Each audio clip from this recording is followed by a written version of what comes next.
नमस्कार बच्चों, मैं मिस सर नेक्स्ट बोर्ड में आप सभी विद्यार्थियों का स्वागत करता हूं। और आज हम लोग पढ़ने जा रहे हैं क्लास 12 के हिस्ट्री के टॉप 25 ऑब्जेक्टिव क्वेश्चन के बारे में। जो आपका होगा जो आपका क्वेश्चन होंगे चैप्टर 3 से होंगे। किससे होंगे प्यारे बच्चों?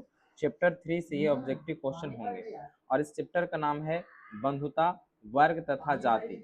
तो आज हम लोग इससे 15 क्वेश्चन करने वाले हैं जो आपके एग्जाम के लिए काफी ज्यादा महत्वपूर्ण होंगे। तो आइए, हमारा पहला प्रश्न है, कहा जा रहा है कि ऋग्वेद में समाज को कितने वर्गों में विभाजित किया गया है? तो प्यारे बच्चों, ऋग्वेद में जो समाज को 4 वर्गों में विभक्त किया गया है। कितने भागों में विभक्त किया गया है? 4 वर्गों में। अब ये 4 वेद कौन कौन सा है? तो आइए थोड़ा सा ध्यान दे। ब्राह्मण, क्षत्रिय, वैश्य और एक है शूद्र। ये 4 वर्गों में विभाजित किया गया है। ऑप्शन नंबर हो जाएगा सी। अगले नंबर प्रश्न पे आते हैं। हमारा जो है, ब्राह्मण किस वर्ग से संबंधित होते हैं? तो ब्राह्मण जो है, ब्राह्मण का किस वर्ग से संबंधित है? तो प्यारे बच्चों, ब्राह्मण जो है वो शिक्षा और यज्ञ कराने का काम करते हैं, यानी ऑप्शन नंबर क्या हो जाएगा? ए हो जाएगा। अगर हम लोग बात करें व्यापार के बारे में, तो व्यापार जो हो जाता है वो वैश्य के लिए हो जाता है। किसके लिए हो जाता है? वैश्य के लिए। जबकि कृषि करने के लिए आपका कृषि और दास वगैरह दोनों के लिए आपके इसमें चल जाता है, शूद्र चला जाएगा। क्या हो जाएगा? शूद्र हो जाएगा। यानी इसका राइट आंसर जो निकलेगा वो ऑप्शन नंबर ए निकल जाएगा। अब आइए तीसरे नंबर प्रश्न पे। तीसरा नंबर जो प्रश्न है जिसमें कहा जा रहा है कि क्षत्रिय का मुख्य कार्य क्या है? जो क्षत्रिय हैं, जैसे कि मैंने आपको बताया था कि ये ऋग्वेद में कितने कितने जातियों का वर्णन, कितने वर्गों का वर्णन किया गया है? तो 4 वर्णों का वर्णन किया गया है। अब ये 4 वर्ग में कौन कौन सा है? तो एक था आपका ब्राह्मण, दूसरा था क्षत्रिय, और तीसरा था आपका वैश्य, और चौथा था आपका शूद्र। ये 4 वर्गों में जब विभाजन किया गया है तो कह रहा है कि क्षत्रिय जो है, ये जो है इसका कार्य क्या है? देखिए, अगर ब्राह्मण के कार्य की बात किया जाए तो ये क्या करते थे कि समाज को शिक्षित करने का काम करते थे। क्षत्रिय जो थे समाज को रक्षा करने का काम करते थे, और वैश्य जो थे व्यापार करने का काम करते थे, और शूद्र जो थे वो दास थे। क्या थे? दास। साथ साथ में समाज की जो ये तीनों जो व्यवस्था हैं, जैसे कि ब्राह्मण, क्षत्रिय, वैश्य, ये तीनों को ये सेवा देने का काम करते थे शूद्र। इसका जो राइट आंसर जो आपका निकल के आएगा वो आ जाएगा शासन एवं रक्षा करना, यानी ऑप्शन नंबर बी हो जाएगा। चलिए अगले नंबर प्रश्न पे। अगला जो हमारा प्रश्न है जिसमें कहा जा रहा है कि वैश्य वर्ग का प्रमुख कार्य क्या था? तो वैश्य जो वर्ग थे उनके जो प्रमुख जो कार्य थे वो थे कृषि और व्यापार करना। क्या करना? कृषि और व्यापार करना, ऑप्शन नंबर सी। अगर युद्ध करने की बात किया जाए कि युद्ध किसका काम था, तो ये था क्षत्रिय का। शिक्षा देने का क्या किसका काम था? तो ये था ब्राह्मण का। और सेवा करने का किसका काम था? तो ये था शूद्र का था। चलिए अगले नंबर प्रश्न, और अगला जो हमारा प्रश्न है जिसमें से कहा जाएगा कि शूद्र का मुख्य रूप से क्या माना जाएगा? तो शूद्र जो थे उनका अगर कार्य की बात किया जाए तो ये माना जाता है सेवा को, यानी ऑप्शन नंबर सी। अब अगले नंबर प्रश्न पे आते हैं। अगला है हमारा कि वर्ग व्यवस्था का उल्लेख किस ग्रंथ में किया गया है? अगर वर्ग व्यवस्था का उल्लेख अगर बात किया जाए तो किस ग्रंथ में किया गया है? तो ये किया गया है आपका ऋग्वेद में। किस वर्ग में किया गया है? और ऋग्वेद में। लेकिन एक एक चीज आपको याद रखना होगा कि ऋग्वेद में जो वर्ण व्यवस्था का जो कार्य किया गया है, ये जन्म के आधार पे ना होकर ये कर्म के आधार पे हुआ करता है। किसके आधार पे हुआ करता है? कर्म के आधार पे। यानी जो जैसा काम करेगा उसी जाति में उसकी जन्म होगी। और फिर उसके बाद उत्तर ऋग्वेद आता है जिसके तहत जन्म के आधार पे उसकी जाति व्यवस्था की गई है। चलिए अगला हम लोग देखते हैं। 7वां नंबर प्रश्न, 7वां जो हमारा प्रश्न है जिसमें कहा जाएगा कि पुरुष सूत्र किस वेद का भाग है? तो प्यारे बच्चों, पुरुष जो सूत्र हैं वो भाग है आपका ऋग्वेद का। ऑप्शन नंबर सी का है, पुरुष सूत्र ऋग्वेद का भाग है।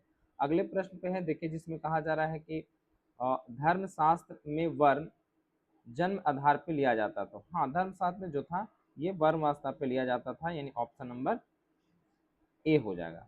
चलिए अगले प्रश्न पे आते हैं, और अगला जो हमारा प्रश्न है जिसमें कहा जा रहा है कि जाति व्यवस्था का आधार क्या था? जाति जो व्यवस्था का आधार था वो आधार था आपका जन्म था। क्या था? जन्म। जिस जाति में जन्म लेता था उसी जाति में वो रह के रह जाता था। 10वें नंबर प्रश्न पे आते हैं। 10वां जो हमारा प्रश्न है, मनुस्मृति किस भाग में लिखी गई है? मनुस्मृति जो है किस भाषा में लिखी गई है? तो मनुस्मृति जो आप सोच रहे हैं ऑप्शन नंबर बी, तो बिल्कुल सही। यानी ऑप्शन नंबर बी संस्कृत भाषा में लिखा गया है। अब आते हैं 11वें नंबर प्रश्न। 11वां जो हमारा प्रश्न है जिसमें कहा जाएगा कि मनुस्मृति की रचना किसे माना जाता है। तो मनुस्मृति की जो रचना है इनके मनु महाराज ने लिखा है, यानी ऑप्शन नंबर ए लिखा है। ठीक है, मनु महाराज ने मनुस्मृति लिखा है। वेद व्यास ने जो ये वेद व्यास है इसने महाभारत लिखे हैं। वाल्मीकि ने क्या लिखा है, तो वाल्मीकि ने आपका लिख दिए हैं रामायण लिख दिए हैं। कालिदास ने क्या लिखा है, तो कालिदास ने बहुत सारी ऐसे पुस्तकें लिखी हैं संस्कृत के, जैसे में से मैं आपको एक पुस्तक बताता हूँ जिसका नाम है मालविका अग्निमित्र। ठीक है, तो बहुत सारे इन्होंने ऐसा पुस्तक लिखा है, लेकिन मैंने आपको एक 13वां जो प्रश्न है जिसमें कहा जा रहा है कि मनुस्मृति किस प्रकार का ग्रंथ है। तो मनुस्मृति जो है वो आपका ग्रंथ है धर्मशास्त्र का ग्रंथ है। कौन सा ग्रंथ है, धर्मशास्त्र का ग्रंथ है, यानी ऑप्शन नंबर इसका क्या हो जाएगा, ए हो जाएगा। अगले प्रश्न पे आते हैं, महाभारत का रचयिता किसे माना गया है। तो प्यारे बच्चों मैंने अभी तुरंत बात किया था कि मनु जो महाभारत का है वो लिखे हैं वेद व्यास ने।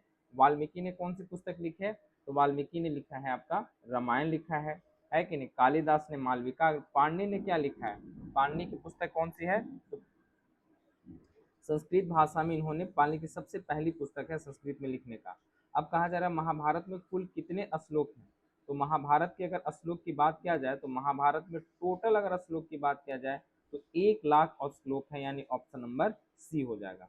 चलिए अपने आप देख रहे होंगे कि सारे प्रश्न आपके एग्जाम से रिलेटेड हैं, और ये आपका बताया जा रहा है क्लास 12 के हिस्ट्री का 3 लेसन जिसका नाम है बंधुता, वर्ग और जाति व्यवस्था, इनके बारे में बताया जा रहा है। महाभारत का युद्ध किसके बीच में हुआ था। तो महाभारत का युद्ध जो था प्यारे बच्चों ये हुआ था आपका पांडव और कौरवों के बीच में हुआ था, ऑप्शन नंबर बी।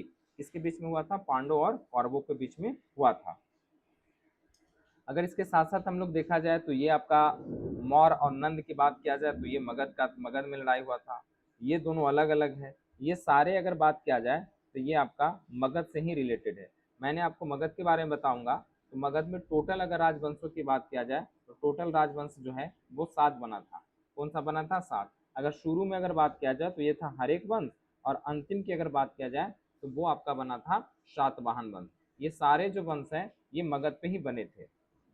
तो महाभारत के लिए सिर्फ क्वेश्चन था, इसलिए महाभारत का जो युद्ध हुआ है किसके बीच में हुआ है, तो पांडव और कौरवों के बीच में हुआ है।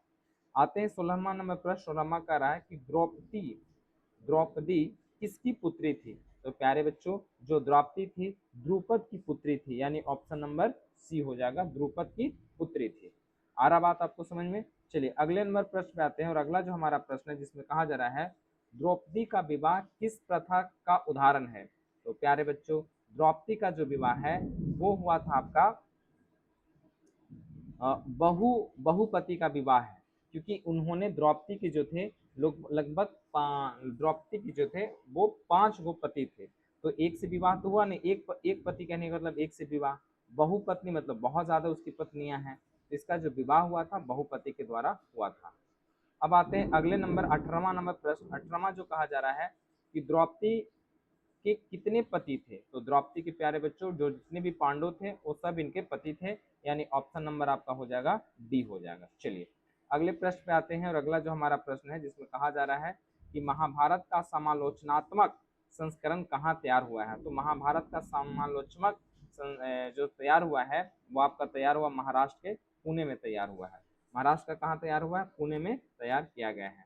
चलिए अब अगले प्रश्न पे आते हैं, जैसे कि आप देख रहे होंगे 20वां नंबर प्रश्न, समालोचनात्मक संस्करण को तैयार करने में कितना समय लगा है। तो प्यारे बच्चों इसको तैयार करने में लगभग 10 वर्षों का समय लगा है। कितना वर्षों का समय लगा है, टोटल 10 वर्षों का समय लगा है।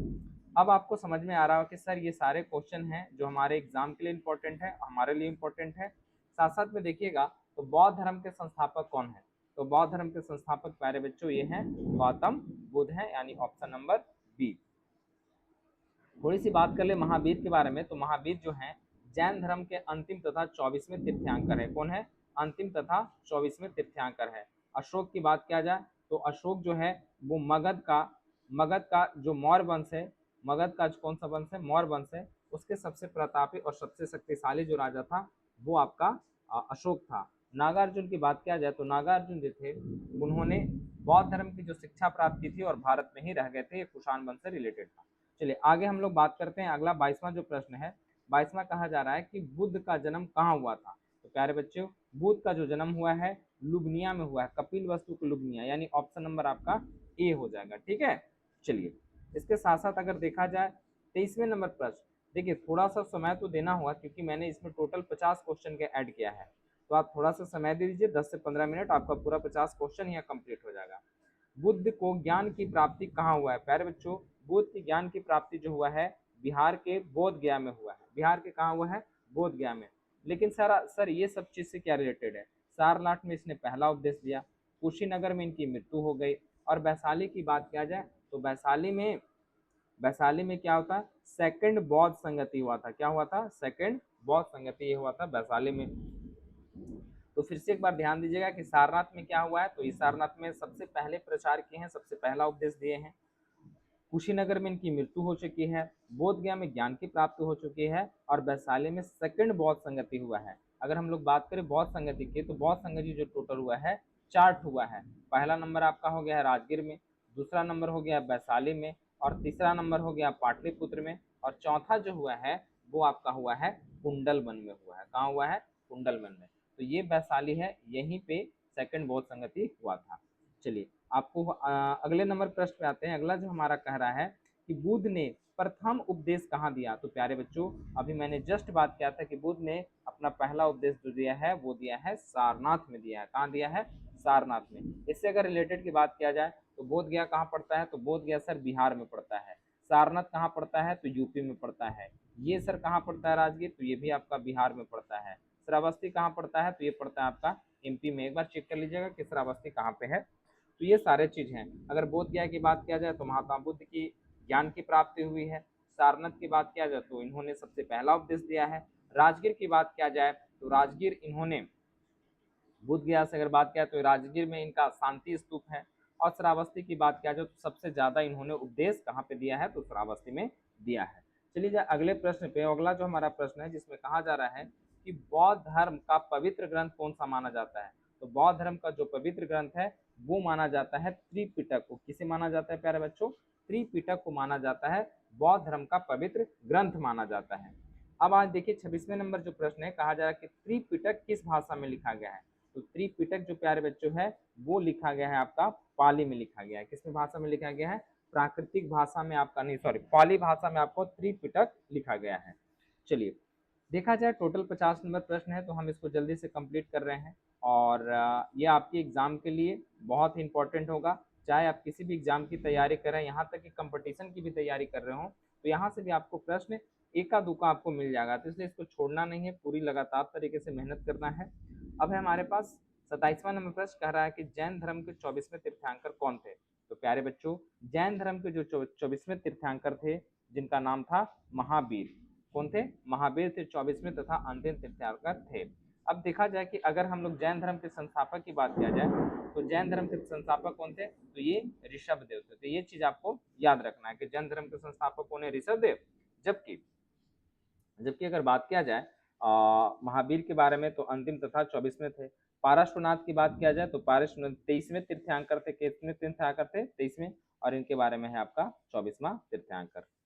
तो चला जाए अगले प्रश्न पे। अगला जो हमारा प्रश्न है जिसमें कहा जा रहा है कि महावीर का जन्म कहाँ हुआ है। तो प्यारे बच्चों, महावीर का भी जन्म कहीं हमारे बिहार में हुआ है। और बिहार के कहाँ हुआ है, तो ये हुआ कुंडल ग्राम में हुआ। वैशाली में जगह पड़ता है कुंडल ग्राम, तो यहीं पे महावीर जी का जन्म हुआ है। चलिए अब आते हैं अगले नंबर प्रश्न।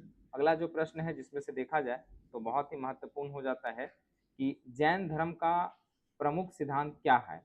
तो जैन धर्म का प्रमुख जो सिद्धांत है वो है अहिंसा। क्या है, प्रमुख सिद्धांत कौन सा है प्यारे बच्चों, वो हो जाता है अहिंसा हो जाता है। बड़ा ही अच्छे प्रश्न है, अच्छे अच्छे प्रश्न है सारे प्रश्न। अब आते हैं इसके बाद बौद्ध एवं जैन धर्म का उदय किस शताब्दी में हुआ है। तो प्यारे बच्चों, बौद्ध तथा जैन धर्म का उदय जो हुआ है वो हुआ आपका छठी ईसा पूर्व में हुआ है। ठीक है, जैसे 563 540 ये सब किसको बोला जाएगा, छठी ईसा पूर्व को बोला जाएगा। चलिए गोत्र का संबंध किससे है। तो गोत्र का जो संबंध है वो किससे है, तो वो संबंध है आपका वंश से संबंधित है। किससे वंश संबंधित है, तो गोत्र का संबंध आपका वंश से है। यानी टोटल का टोटल मैंने 31वें प्रश्न और बहुत ही अच्छे तरीके से सारे प्रश्न को करवा रहा हूँ। अब आइए हमारे पास 32 नंबर प्रश्न। तो 32वां जो प्रश्न है जिसमें कहा जा रहा है कि विवाह के बाद स्त्री किस गोत्र को अपनाती है। तो विवाह के बाद स्त्री जो है पति के गोत्र को अपनाती है। किसे अपनाती है? पति का गोत्र को अपनाती है। अगर स्त्रियां किसी भी गोत्र में है और उसका विवाह पति का अगर मान लीजिए कोई और गोत्र में है तो उसी गोत्र को अपना लेती है पत्नियां। चलिए, इसके कहा जा रहा है अंतः विवाह का अर्थ क्या होता है। अंतः विवाह का अर्थ होता है कि दूसरे जाति में विवाह करना। किसके जाति में विवाह करना? दूसरे जातियों में विवाह करना, उसको अंतर विवाह कहा जाता है। बहिर्विवाह का अर्थ क्या है?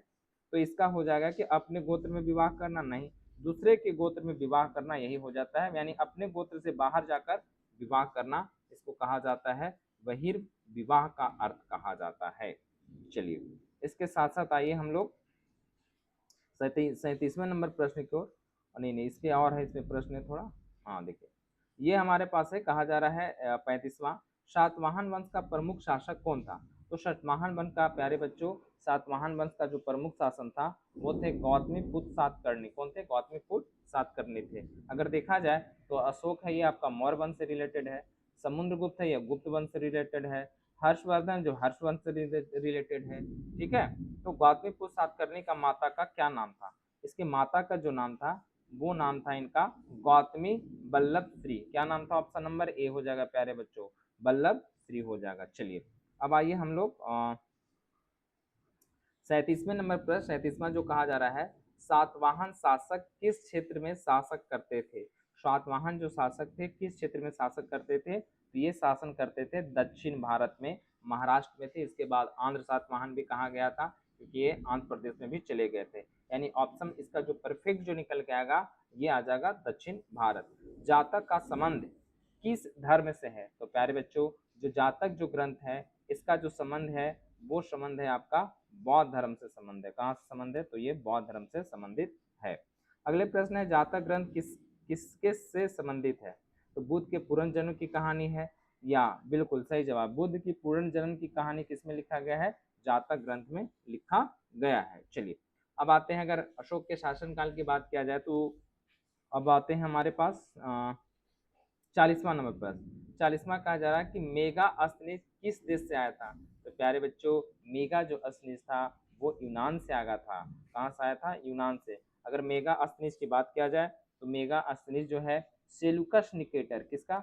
सेलुकस निकेटर का क्या था ये? तो ये था प्यारे बच्चों राजदूत था, राजदूत था। और ये किसके दरबार में आया था?